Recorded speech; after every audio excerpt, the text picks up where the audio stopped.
seja bem-vindo ao Além do Saber. Hoje vamos mergulhar em uma questão que, embora pareça simples, carrega consigo grandes mistérios. O que você acha que é o elemento mais abundante no ar que respiramos todos os dias? Se você respondeu oxigênio, prepare-se para se surpreender. Pouca gente sabe, mas o ar que nos mantém vivos esconde um segredo. Nos próximos minutos, vou revelar o que realmente domina nossa atmosfera e por que isso é tão fascinante. O ar que respiramos é uma mistura fascinante de gases que envolve nosso planeta como uma manta invisível. Estamos imersos nele todos os dias e, mesmo assim, raramente paramos para pensar sobre sua composição. Quando perguntamos qual é o elemento mais abundante no ar, muitas pessoas prontamente respondem: oxigênio. Afinal, sem oxigênio, não poderíamos viver. Mas a verdade é muito mais surpreendente. O oxigênio, embora essencial para a vida, é apenas o segundo gás mais abundante na atmosfera. O verdadeiro protagonista é o nitrogênio, que compõe cerca de 78% do ar ao nosso redor. Vamos entender por que isso acontece e como essa composição afeta a vida no planeta.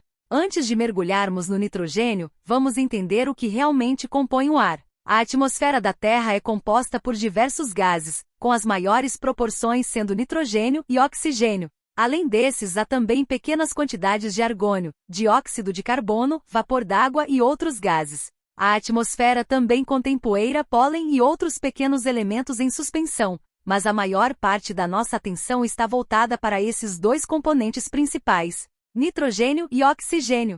O nitrogênio é um gás incolor, inodoro e, para muitos, um mistério. Ele não participa ativamente do processo de respiração humana e, ao contrário do oxigênio, não é reativo na maioria das circunstâncias. Mas por que ele está presente em quantidades tão grandes na atmosfera? Para responder a essa pergunta, precisamos olhar para a história do nosso planeta e entender como o nitrogênio se tornou dominante. A origem da atmosfera da Terra remonta a bilhões de anos, quando o planeta estava em seus estágios iniciais de formação. Durante esse tempo, gases como dióxido de carbono, metano e vapor de água eram liberados de vulcões e das profundezas da Terra. À medida que o planeta esfriava, parte do vapor de água se condensou para formar os oceanos, enquanto outros gases, como o nitrogênio, começaram a se acumular na atmosfera. Uma das razões pelas quais o nitrogênio permanece em grandes quantidades na atmosfera é sua estabilidade. O nitrogênio molecular, N, a forma mais comum encontrada no ar, é formado por dois átomos de nitrogênio fortemente ligados por uma ligação tripla. Essa ligação é uma das mais fortes da natureza, o que torna o nitrogênio extremamente resistente a reações químicas. Ao contrário do oxigênio, que se combina facilmente com outros elementos, o nitrogênio prefere ficar no seu canto. E isso é parte do motivo pelo qual ele não interage diretamente com a respiração humana ou com a maioria dos processos químicos na superfície da Terra. Mas isso não significa que o nitrogênio seja irrelevante para a vida. Muito pelo contrário. Embora o nitrogênio seja inerte na atmosfera, ele desempenha um papel crucial nos processos biológicos. O nitrogênio é um componente fundamental das proteínas, que são os blocos de construção de toda a vida. Ele também é parte do DNA e do RNA, os materiais genéticos que carregam as instruções para o funcionamento dos seres vivos. No entanto, a maior parte do nitrogênio que os organismos utilizam não vem diretamente da atmosfera. Em vez disso, ele precisa passar por um processo chamado fixação do nitrogênio. A fixação do nitrogênio é o processo pelo qual o nitrogênio atmosférico é convertido em compostos utilizáveis, como amônia, NH nitratos, NO e nitritos, NO. Esse processo é realizado principalmente por bactérias que vivem no solo ou em simbiose com plantas, especialmente leguminosas como feijões e ervilhas.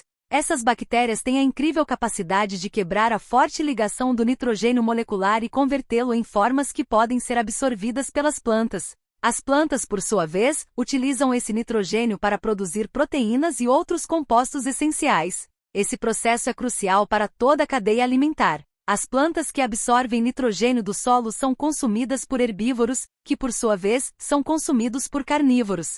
Assim, o nitrogênio atmosférico, mesmo sendo inerte e não respirável, acaba sendo incorporado em todos os organismos vivos através de processos biológicos complexos. Além de sua função na biosfera, o nitrogênio também tem um impacto direto no solo e nos ecossistemas aquáticos. O ciclo do nitrogênio é um dos processos naturais mais importantes no planeta, e envolve a transformação contínua do nitrogênio entre diferentes formas químicas à medida que circula entre a atmosfera, o solo e os organismos vivos.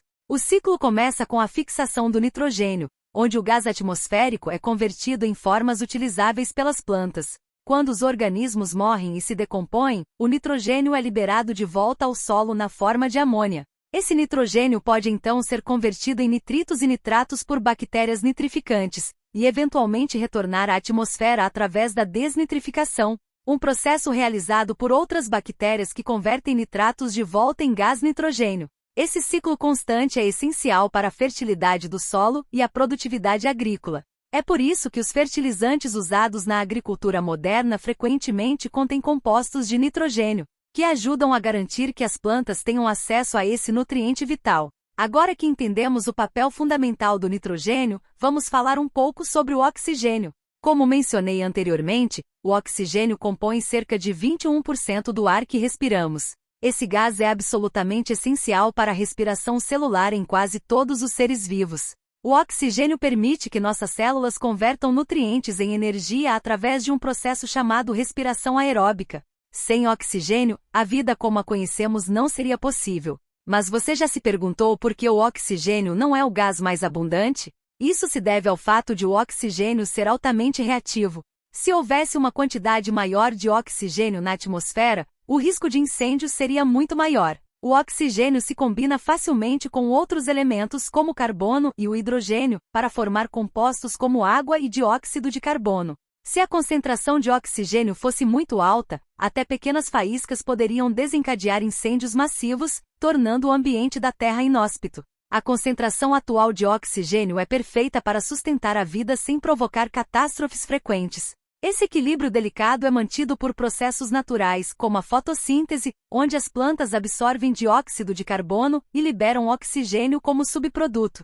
Agora que você conhece a verdade, fica claro que o nitrogênio é o verdadeiro dominador da atmosfera, mas é o equilíbrio entre ele e o oxigênio que torna a vida possível. Nitrogênio e oxigênio podem ser muito diferentes, mas juntos, eles desempenham papéis complementares que sustentam a vida na Terra. Quantos outros mistérios estão escondidos no ar que respiramos? Quantos deles você ignorou até agora? Continue acompanhando o Além do Saber para desvendarmos juntos.